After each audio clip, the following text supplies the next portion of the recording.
Now I want to talk about this most irrelevant textual critical issue we'll talk about the entire series. I love it. It's irrelevant, but I love it. What's irrelevant about it is Matthew 5:13 begins ba'etahi.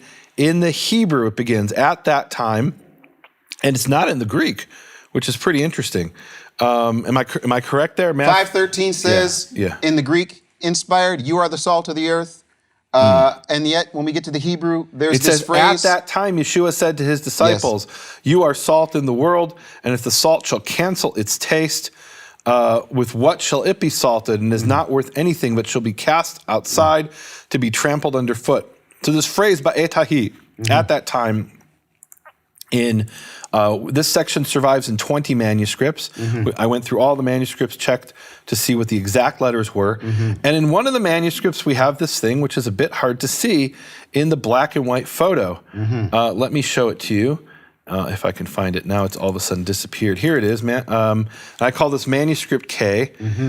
So you can see there on the second line of text where there's something going on. Right, we have the fourth word from the right. It's in the middle there, and it looks like something kind of strange there is going on the word hahi.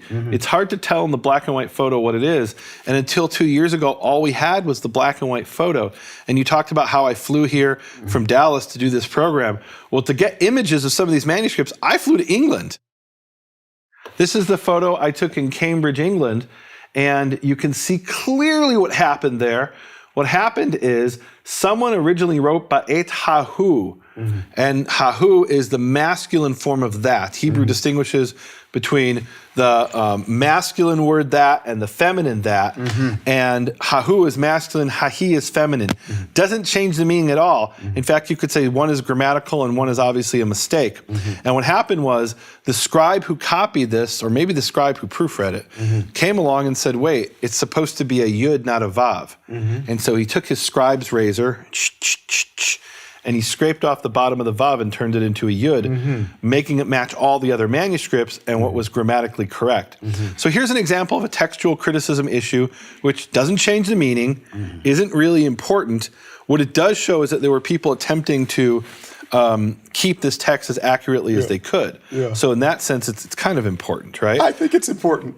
It's important in that it shows the value, first of all, of having the color images, of being able to examine something more than the black and white image I showed you was what they did is they had a microfilm, and then somebody printed out the microfilm on an old photocopy machine. They had photocopy machines that were designed specifically for microfilms, and then they scanned the print. That's what they did. And so here we have a color photo that I took on my iPhone 10 when I was at Cambridge in 2019. And we can see what happened. You can see the marks where they scraped it out.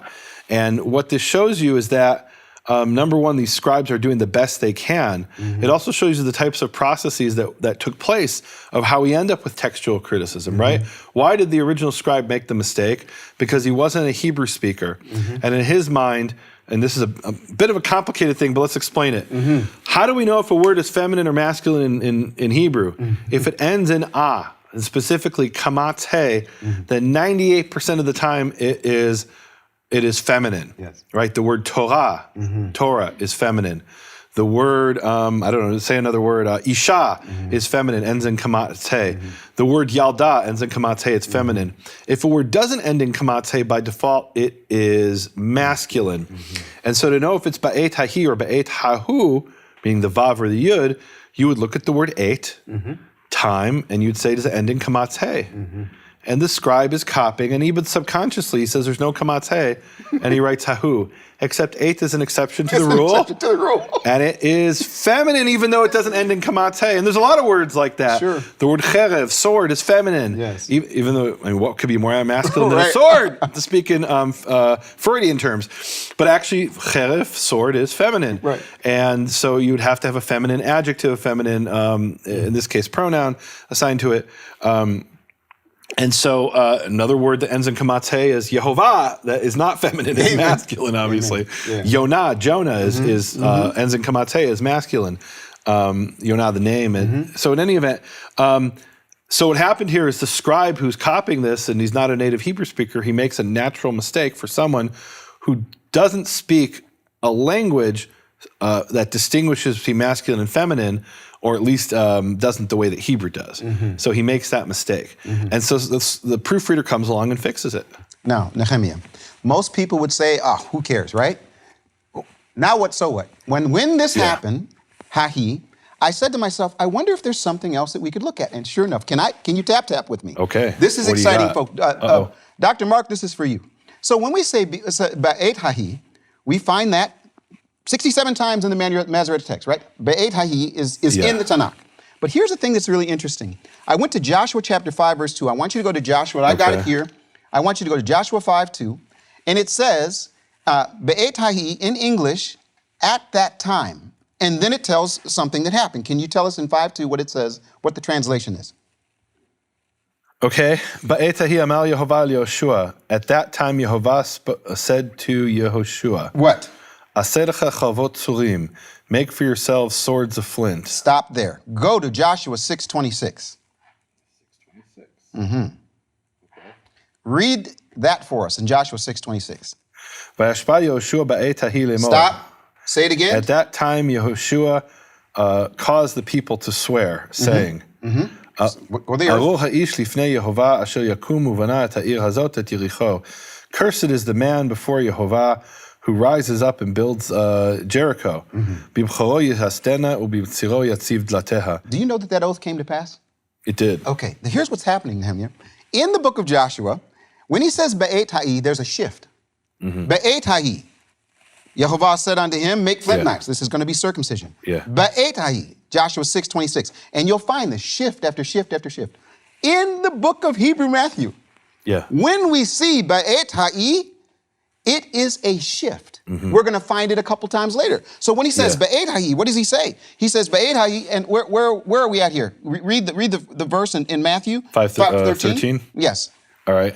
So ba'et hahi amal Yeshua letalmidav. At that time, Yeshua said to his disciples, "Want me to keep going?" Yes. Go. Melach atem ba'olam, im hamelach yevatel ta'amo, b'mei yumlach. Now. Ve'eno sheve klum, ela shiushlach b'chutz liot mirmas raglayim. You are salt in the world. If the salt shall cancel its taste, with what will it be salted? And is not worth anything. But it shall be cast outside to be trampled by the feet. Last thing, go to Matthew 5:1. What do we find? Matthew 5:1. What does it say? 5:1. Then I have to open up a different file. So give me a second. Okay, I'm sorry. No, that's fine. Vahi acharei zeh, and it came to pass after this, ba'et hahi, at that time. Now, this is my point. Yeah. Whoever is writing the Hebrew Gospel of Matthew is probably going to let the reader know, listen, there's a shift that takes place. 5:1, there's a shift. We're going through the Beatitudes. Now there's a shift again. And what's the shift? Now he's talking about salt. So now we get to talk about salt. But ba'et ha'i, I wouldn't have even slowed down to look at this, Nehemia, had you not showed the cool little thing like, wait a minute, you mean maybe there's something to it. Text criticism that could have shifted my heart actually inspired me. It inspired me to ask the question, what's the phrase actually doing? Usually I just read. I read right past that in 5:1. But this time it caused me to slow down. And we find in the Tanakh, ba'et ha'i, several times there's a shift, and this is what's happening in the Hebrew Gospel of Matthew. So, can we now move to salt? Well, what I like about the example, one more, just to finish it off, ba'et hahi, is that it doesn't change the meaning. No. Right? It means, either way, it means at that time. Right? It's, do you write it with a vav or write it with, in fact, ba'et hahi, with a vav could be read ba'et hahi, meaning there's this phenomenon that in the Tanakh, there's two different pronouns, the word who and he. And both could be spelled identically in biblical Hebrew. Both could be spelled with a vav. The one with the vav is still pronounced he, but it's written with the vav. So it's possible, in fact, that it's not a mistake in manuscript K, but rather it's just a different spelling of, literally a different spelling of the same pronunciation of the same word. And another scribe came along and said, well, in my source it's with a yud, here it's with a vav. So let's correct it, but he was correcting something that wasn't broken. That's also a possibility. So is it possible that the Greek, so the Greek doesn't have it? It's not there in the Greek. The Greek doesn't have it at all. It's not there in the English. It's not there in the Greek. And the Hebrew has these two versions. What's beautiful about it is there's no theological agenda here to change the vav to the yud. There's the feminine time versus the masculine time. No. It's quite simply what we call an orthographic variant. It's a difference of spelling. So it's a beautiful picture of what you can get from textual criticism, where there's no danger of theology, there's no issue of somebody had an agenda here, he either made just a dumb mistake, or maybe he was writing it in the biblical, meaning Old Testament style with the Vav. Both are possibilities. And when you get to see it in living color, Yes. you could actually see what happened, that one was, he corrected the Vav into a Yud.